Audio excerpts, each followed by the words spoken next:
You learn a lot from kitchens, man. You can. Efficiency, culture. I think a lot of them are expecting Gordon Ramsay slamming plates, screaming. I got to tour Nobu. Oh, wow. Dude, pretty amazing. You could have a conference call in the middle of it. You can't hear a thing. Everybody. They look like they're putting together Rolexes. It's mastery, dude. You ever watch that show, The Bear? I love that show. Dude, I love that show. You've seen the show, the movie Burnt with Bradley Cooper? Oh, yeah. I've watched that movie probably 50 times, dude. I love that. I think about that scene all the time where he intentionally messed up the dish when they were going. Mm-hmm. Dude, I don't know why that pops in my head all the time. Yeah, that's stuck with me. Yeah. It's a level of professionalism with intensity and just raw anger and emotionally driven. Mm-hmm. So I want to talk about GBRS and how that came to be. We started that thing with a couple buddies.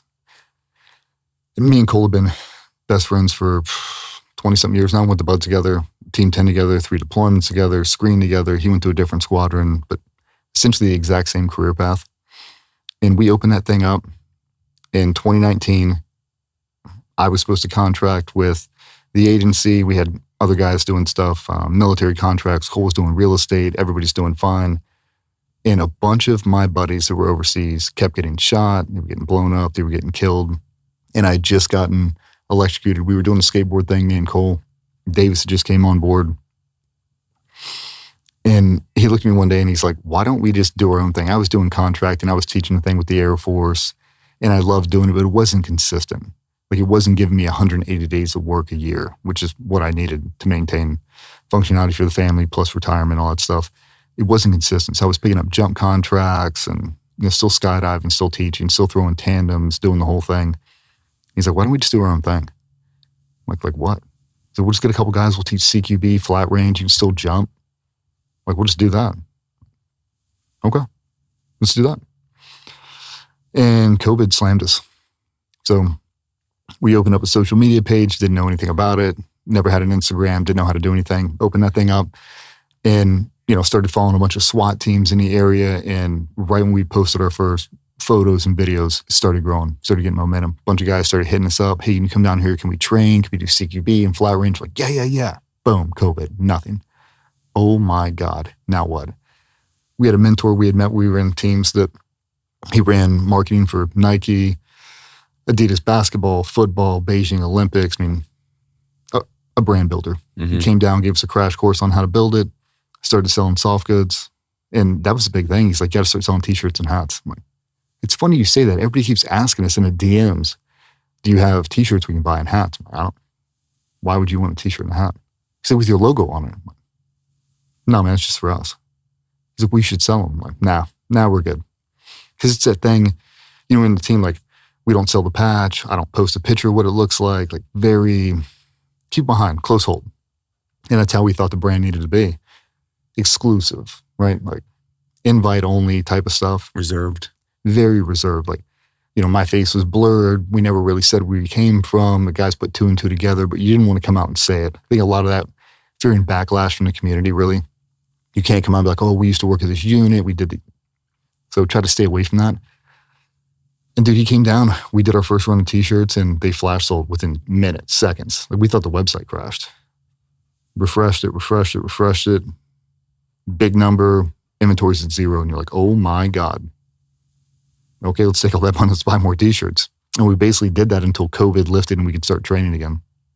And in that time, we're making those soft goods. We just sat around a table like this, bunch of coffee, and just talk trash about all the gear that we hated. Like, how do we make this better? How do we make a better belt? Let's make a better belt. Let's make a better sling. I was teaching CQB at the time, and they were running their carbines in a weird configuration. Their laser slid all the way back, pressure pads in front, because I'd done nothing but CQB at night for 20 years, essentially. I knew all the issues with that, but I knew what they were trying to solve for. So I went back, me and Cole, and sketched out this thing. And I was like, this is what they're trying to do. I knew the objectives. I knew the end state they were trying to perform at. And it was the first time I'd ever heard anybody talk about, we want to be able to perform regardless of lighting condition. I want to be able to shoot just as fast in the daytime as I can at night with a laser, pass it through night vision, and with a gas mask, which has never been done before because you ever shoot in a gas mask? No. It's a nightmare. You can't get a cheek weld. The optic's not high enough. You can't see anything. And then trying to look through actual tubes when it's on the rail line, like you can't get your head articulated over to shoot through it. So we just used nothing but lasers. So I knew what they wanted. Went back and sketched that out. And then as the brand started going, got more popular on social media, the product line launched, those started to sell, dealer networks grew, media team grew, operations grew, fulfillment grew, all those things. And yeah, then I went on the Sean Ryan podcast and the whole thing exploded. It went from a handful of employees to 30, 40 pretty quick. And now we're just trying to grow the vertical. So we had Vernon. He was my strength coach right when I was retiring. I've been with him for 7 years now, never missed a session. He came inside, so we opened up the GBRS Performance Program with him. It's essentially just my personal program. We just opened it up for everybody else. Got a fitness vertical, soft goods, hard goods, so belt, tactical nylon, gear. Patreon subscription does really well. I love that. That built its own little ecosystem, its own little community. So it's all the behind the scenes stuff. We get on monthly Zoom calls and, there's tier access into it. We started hosting specialty events. So 3-day shooting courses just for Patreon. And we did that because we were trying to buy down the risk. Like after the Chris Kyle stuff and a lot of this stuff, you start getting popular on social media and you're like, how do I get these guys to a background check? How do I know they're not psychopaths? How do I know they actually want to train? They just don't want to come out here and hurt somebody. Like, how do you do all that? Get them on a live stream. Start talking to them, start DMing back and forth, and you build some really intimate connections with a bunch of these people. And then you have a training course. So when they come down there, there's 25 of them. You're like, I legit know all 25 of you. Now it's super cool. They've got personal rapport with us, with all the cadre, all the staff. So now it feels like a big family reunion. Now we just train for 3 days. Started swapping those out. We added in courses, 1 day pistol, 1 day rifle. Next day is live tissue medical training. We'll do high-speed driving, marksmanship. We'll bring out SEAC Tactical Group, knife fighting, blade work, all the different stuff to try to force guys the opportunity to be well-rounded. We add in fitness every single morning with it. Then we shrunk them down. We got a mobile training team knocking out CQB and flat range for SWAT teams, SEAL teams, all the tactical teams in between, knocking all of those. Dealers from here to Poland, everywhere in between. And it's been great, man, but it's been a lot harder than I thought it would be. It sounds like you got a lot going on. Oh, there's a ton going on. Yeah. And now we're finally at the point where you can see where we need to really invest the time and energy into. It's like, but there's so many things happening at the exact same time. I feel like I'm just sitting in front of a drum set. It's like fitness, soft goods, hard goods, like, oh my God, training, oh my God, podcast, back and forth. Like, how do I do all this stuff? Yeah. But we've been super fortunate, man. We got Davis running the brand team, got his brother running all of operations now and soft goods. So we sit in a room, we drop out a piece of content, we'll pull out a snippet, hard to kill. We'll do a whole soft goods collection with that, run off products off that. It helps connect the audience to us. Like, I'm about the most normal dude you'll ever meet. But when you build that rapport on social, we were talking about last night, like, they know you. Like, it's no secret to me. Like, I've fucked this whole thing up, dude. But I want you to be better than me. I want you to exceed your own standard because now that I've seen a performance plan, it's so easy to maintain. You just have to live it. Mm-hmm. I just want everybody to be better than you were yesterday. That's essentially the essence of GBRS, what it is now. Got a bunch of different verticals, trying to do them at high levels and trying to collaborate with people that are doing those things at a high level. But really try to prop people up on a pedestal wherever you can. So a lot of stuff, the guys overseas, guys we got to train with, there's no fanfare for those guys. Like, you see a lot of these countries in Europe, kids don't grow up wanting to be of service because they've been so cloak and dagger for so long that they don't even know that's an option. It becomes an afterthought. Like, they join the army out of necessity and then they find out, like, oh my God, there's a specialized unit that I could have been training for this whole time. And oh my God, my grandfather was in that unit. I had no idea. And so we try to give credit where credit is due. All the guys we work with, put them on a pedestal. Like, tell their people how amazing 2.2 SAS are. They have no idea because nobody ever talks about it. They're exquisite, dude. Try to do that. I love that.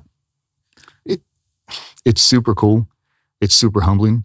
But again, man, it is so much harder than being in the military. It just is. I had no idea. I thought it was going to be sunshine and rainbows and we'll build another team room. We'll build a gym. We'll be training, like, be easy. No, brother, Hardest thing I ever done. By far. Well, it goes back to, you don't get to focus on necessarily the craft. You are now the logistics manager of, so everyone else can focus on their craft. Mm-hmm. That's what makes it so challenging as you scale and grow. It's more logistics, it's more overhead, it's more verticals, it's more things. Mm-hmm. And saying no is something we have to get better at doing. I'm the worst at it. I'll stop whatever I'm doing. They'll run upstairs like, hey, there's some kid downstairs. He drove here from Minnesota, no phone call, and he just wants to know if he can meet you. Yep. I'll walk downstairs 2.5 hours later, walking through this tour, getting to work, whatever. Like, I have to stop doing that. I had to learn that the hard way. Learning how to say no was, I used to set 0 boundaries. And then I found it started wearing on my family and my ability to show up for the people in my life. So I've gotten really good, in my opinion, at setting hard boundaries, even when I don't want to.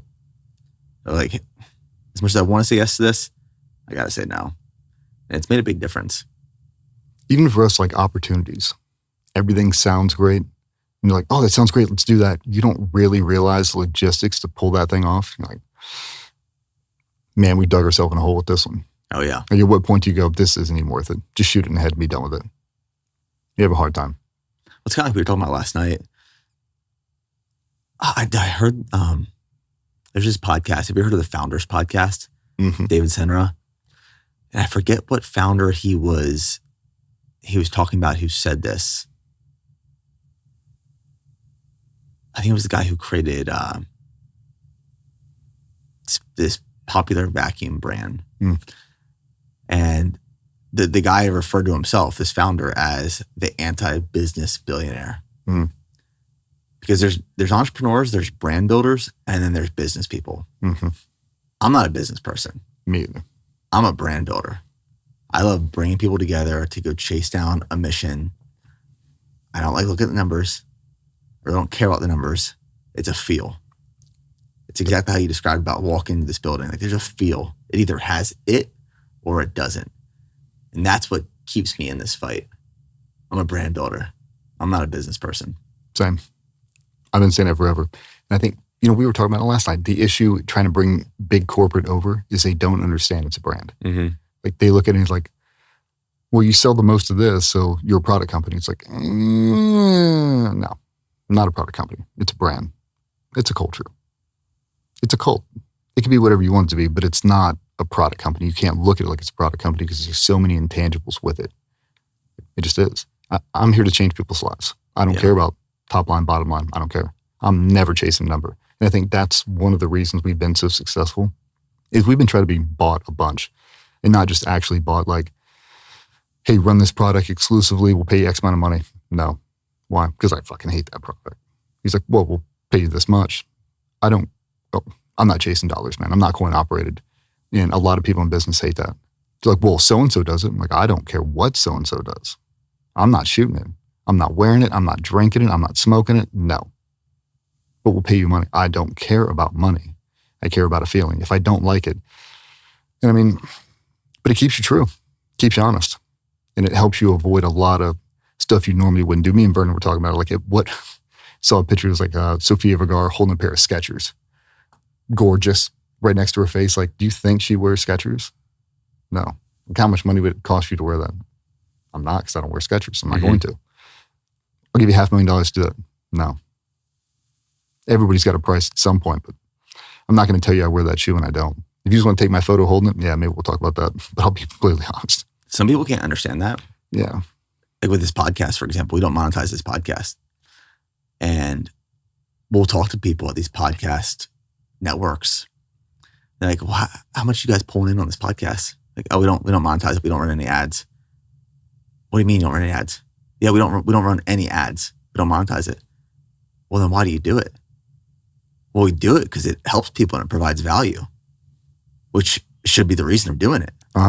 Once you start focusing on the money, like I've watched people who turn this passion of a show into a money grab and they monetize it, and you can just watch the passion in their eyes turn off overnight.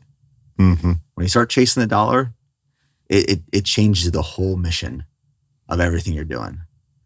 And I've had to learn that the hard way at certain intersections in parts of my life.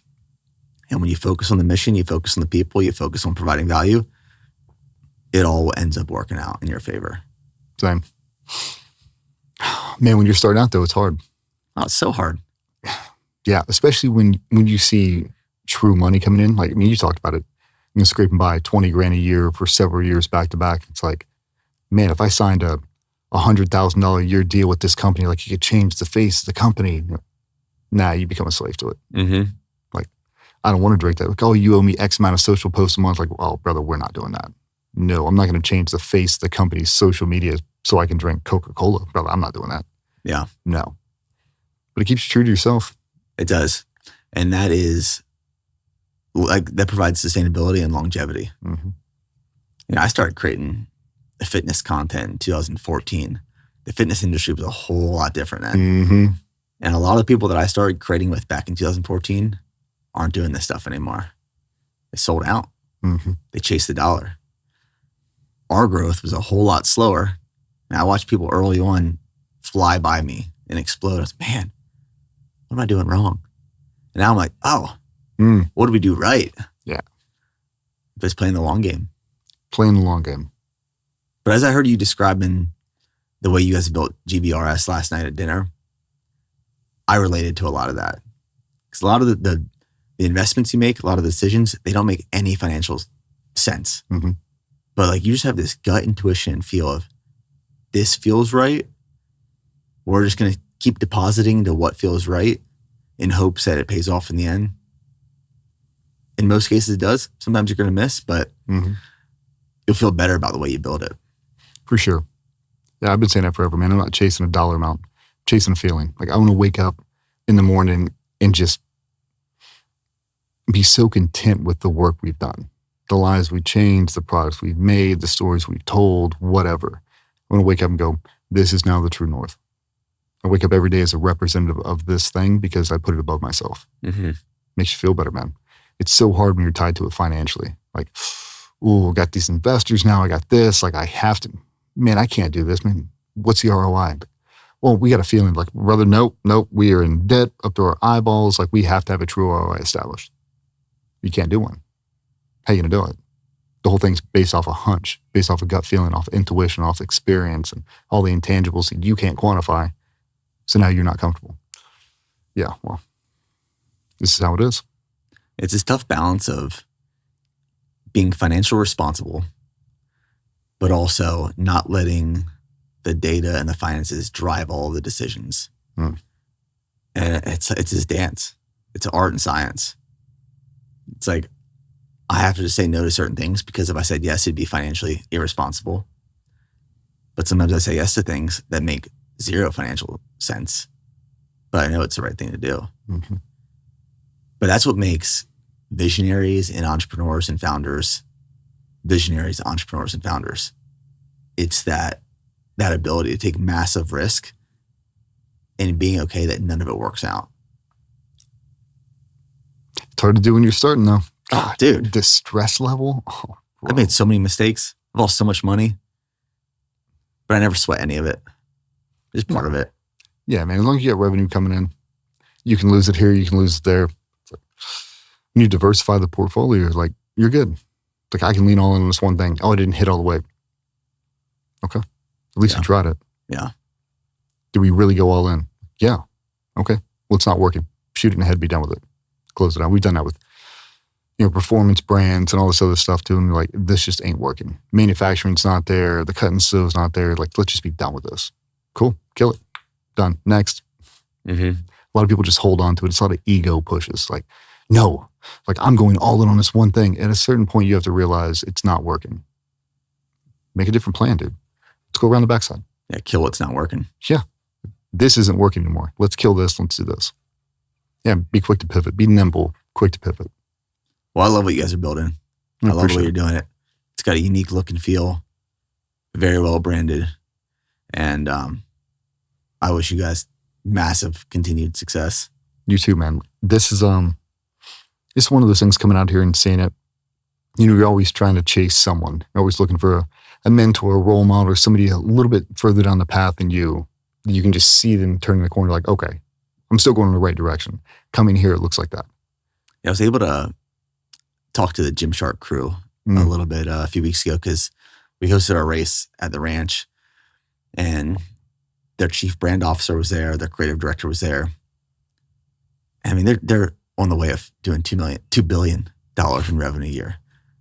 But it was so refreshing to have a conversation with them of hearing the story of where they started and what they went through, and even the problems they're experiencing today. And as a brand that is much smaller, seeing yourself in their previous shoes or even their current shoes, it's reaffirming of, okay, we're not that far off, and everyone's got these problems.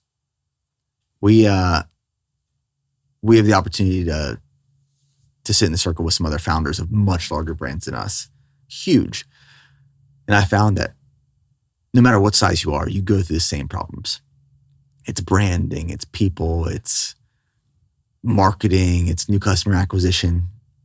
Those are always going to be problems, but they're also just opportunities. And they never go away. And as soon as I was able to accept that, it made the job a whole lot less stressful. There's just scales and levels to it. Levels to everything. Yeah, I get a really good mentor now. He's had thousands of employees, all these businesses, taking companies public and all that. And he's like, it's the same thing. He's like, just at a bigger scale. Like, you think Elon Musk isn't dealing with this? Of course he is. Like, just at a way bigger scale. Everybody has the exact same issues, man. Yeah. Like, but if you, again, it's no different building a Salter or building a Steph Curry. If you set the foundation, you stack it with great people and a great culture, you can withstand all of that bullshit. Consistently. Get the right people in the building, man. Magic unlocks. Okay. Well, Google does it. Amazon does it. Tesla does it. All these other massive brands, they do the exact same thing. They hold a super high standard.